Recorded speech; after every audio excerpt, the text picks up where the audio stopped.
Bon, allez, on y va pour une nouvelle vidéo. J'ai pris ma pomme pote parce que ce qu'il faut savoir, c'est que je viens d'entamer une journée de 7 heures de boulot et que je décide de tourner ma vidéo 19h30. Voilà, donc j'ai besoin de ma petite pomme pote pour faire le plein d'énergie. Oui, allez, on y va.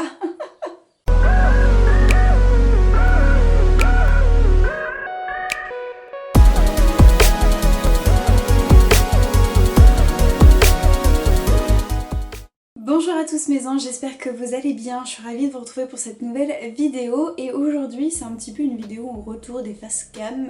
J'avais envie de vous parler, de vous présenter du moins un autre concept donc qui est très connu, qui est l'instant présent, mais surtout, et la question est quand même assez revenue souvent sur mon compte Instagram et je vous en avais même parlé d'ailleurs en story si ça vous intéressait, de savoir comment est-ce qu'on peut faire et quels sont les conseils que moi j'applique pour vraiment déconnecter quand on rentre du travail ou quand on est en week-end, comment être vraiment déconnecté de tous ces petits problèmes parasites si vous voulez, comment vraiment se détacher de cela, être 100% déconnecté du travail quand on rentre le soir, donc soit en semaine ou le week-end.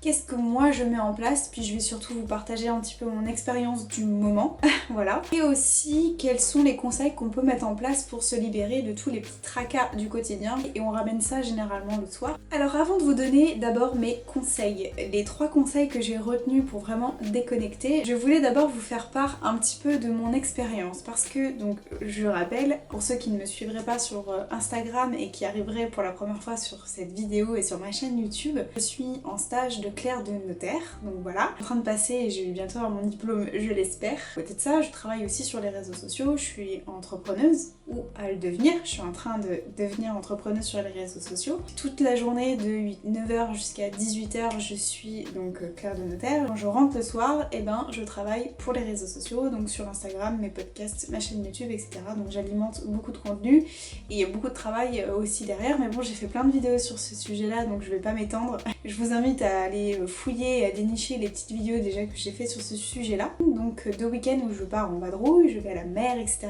Donc c'est vraiment trop cool pour vraiment déconnecter. Je vous conseille vraiment, si vous avez l'occasion et que vous pouvez vous le permettre, de voyager, partez parce que c'est vraiment la déconnexion totale, voilà. Donc c'était le petit conseil, mais voilà, c'était pas prévu. Là, j'ai relevé 2 points qui selon moi on a des difficultés pour se déconnecter. Parce que je me suis rendu compte que quand la semaine dernière j'étais à la mer avec mon chéri, c'était super cool, vraiment, déconnexion totale comme je pouvais vous le dire. Je me suis surprise en fait à me dire qu'on ne déconnecte pas à 100%. Pourquoi ?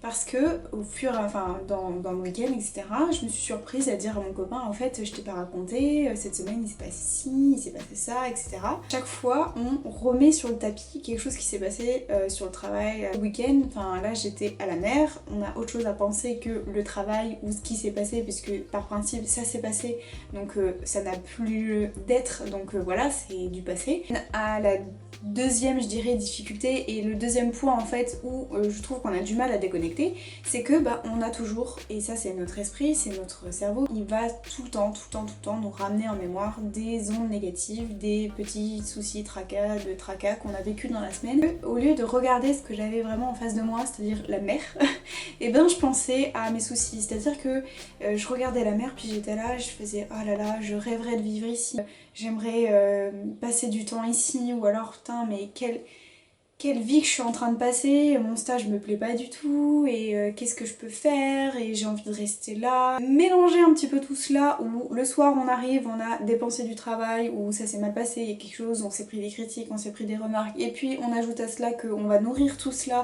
et que le week-end on va en ramener encore cela, et ben forcément on ne déconnecte jamais. Donc moi je vous parle de manière négative de mon travail parce que mon stage, moi c'est quelque chose qui... Voilà, je termine ma formation parce que j'ai envie de terminer ma formation et j'ai envie d'être diplômée. En tout cas, je m'épanouis pas du tout là-dedans. Je vous parle vraiment en toute vulnérabilité. J'ai vraiment développé des petits soucis de santé depuis que j'ai commencé mon stage, donc c'est pour vous dire. Voilà, je fais une brève parenthèse et pour ceux qui savent un petit peu cette notion-là, la plume, la pierre et le camion, c'est clairement ça, ce que je suis en train de vivre en ce moment. Et forcément, comme ça me plaît pas, et je ne pense qu'à ça. Je vis stress, angoisse, anxiété, peur, colère, tout mélangé et forcément je ramène ça à la maison. Donc c'est pour ça que j'ai besoin besoin de faire le vide total, de partir très loin, ça fait du bien. Vous parlez un peu plus du travail sur les réseaux sociaux et je pense que c'est aussi ça qui vous intéresse parce que vous vous doutez bien que je ne peux travailler que le soir en sortant. Donc là voilà, je tourne ma vidéo, il est à peu près 20h, on est lundi, donc voilà. Et sur les réseaux sociaux le week-end, donc forcément niveau déconnexion c'est pas trop ça. Alors on a une technique par rapport à ça qu'on a mis en place avec mon chéri, c'est que quand on est ensemble le week-end, forcément, parce qu'on peut pas tout le temps se voir la semaine, etc. Donc le week-end, on a aussi envie de passer des petits moments ensemble. C'est plutôt lui qui va avoir tendance à me freiner parce que moi je suis toujours à lire vos commentaires, à vous répondre. Je suis tout le temps sur les réseaux, donc j'y passe énormément de temps, vous vous doutez bien, et forcément le week-end je peux. Quels sont les conseils que je pourrais vous donner par rapport à ça? Moi j'ai un super chéri qui est super cool et qui du coup sait me mettre des stops. Ok, là maintenant stop, tu travailles une demi-heure, une heure, tu fais ce que tu as à faire, mais après stop. Moi je sais que j'ai besoin de ça pour qu'à un moment donné on me dise stop, repose-toi, prends du temps pour toi, apprécie ce qu'il y a devant toi, etc. Donc ça c'est super cool. Je pense que ça pourrait faire l'objet d'une autre vidéo sur du coup le couple, la communication, etc. Donc comme je vous disais avant que ma caméra se coupe pour manque de batterie, voilà, ça c'est tout moi. Je sais qu'il sait lui me poser mes limites et aussi parce que moi je ne m'arrête jamais, je bosse tout le temps. Alors à cela, j'ai trouvé deux petites problématiques. La première chose c'est que à force de ramener à chaque fois du négatif, que ce soit en rentrant du travail ou le week-end, eh bien ça va avoir un impact sur votre entourage. Donc si vous êtes stressé, angoissé, en colère, etc., que ça s'accumule et que vous le nourrissez, eh ben vous savez que j'ai fait un podcast là-dessus sur les émotions qui sont contagieuses. Votre entourage va être aussi à un moment donné négatif et va recevoir votre colère, etc. Donc à différents niveaux, mais en tout cas voilà, c'est un problème. Et aussi le deuxième problème que j'ai retenu et qui là personnellement me touche vraiment, autant que le premier moi j'arrive à le gérer, etc.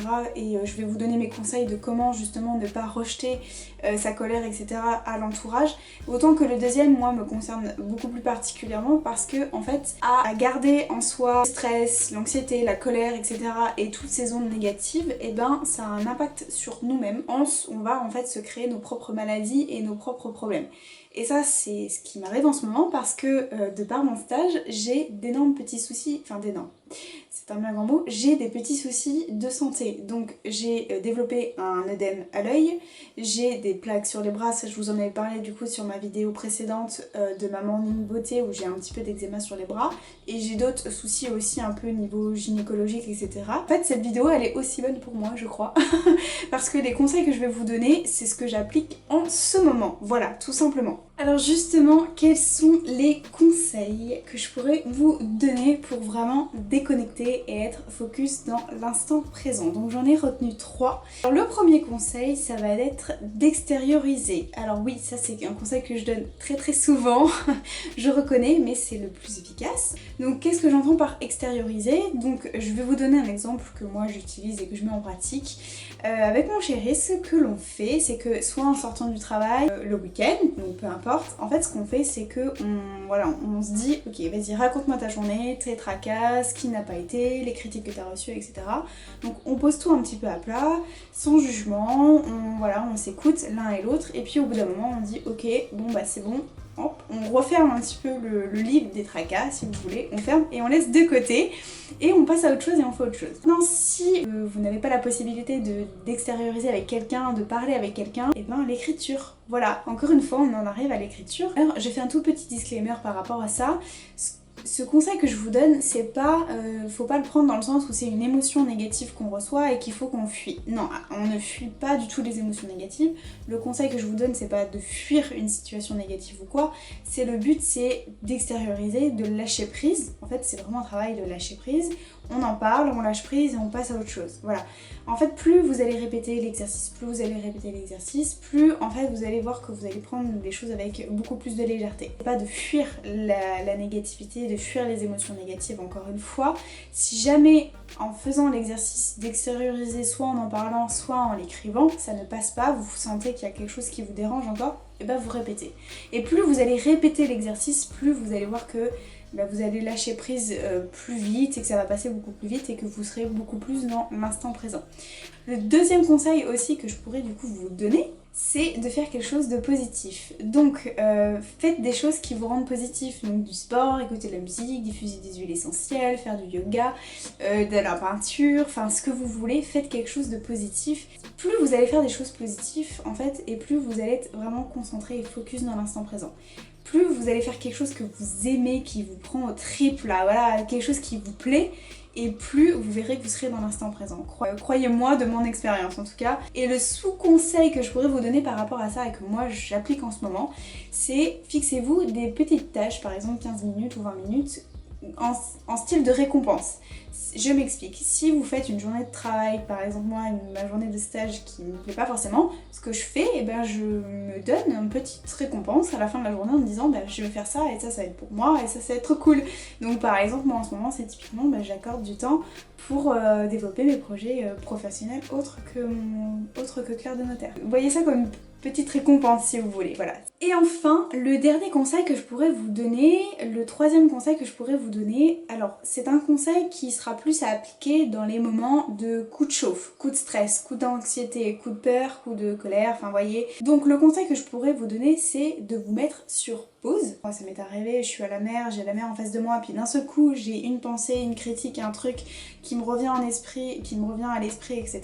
Hop, on se met sur pause et on regarde tout ce qu'il y a autour de nous. Et quand je dis tout ce qu'il y a autour de nous, c'est les couleurs, les formes, le paysage, les odeurs, les bruits, les sons, et tous les parfums, tout ce que vous voulez. Observez, vous vous mettez sur pause, vous prenez conscience. Déjà prenez conscience que là, à cet instant-là, vous pensez au travail, vous pensez à un truc qui vous travaille, oui, qui vous travaille, qui vous angoisse, qui vous stresse. Pensez, voilà. Vous concentrez, vous dites ah oui là non, je me mets sur pause et je regarde absolument tout ce qu'il y a autour de moi. Ça c'est le meilleur des exercices que je peux vous donner et qui marche mais vraiment très très bien. Et bien voilà mes anges, c'est là-dessus que se termine cette vidéo. J'espère en tout cas qu'elle vous aura plu et que mes conseils pourront vraiment vous être utiles. Je vous invite en attendant à me retrouver sur mon compte Instagram, je vous mets le lien dans la description parce que je partage plein de choses aussi de développement personnel, donc n'hésitez pas à aller faire un petit tour. En attendant, eh bien écoutez, je vous dis à la semaine prochaine pour une nouvelle vidéo YouTube et puis je vous fais plein de gros bisous mes anges, je vous aime très très fort. Ciao.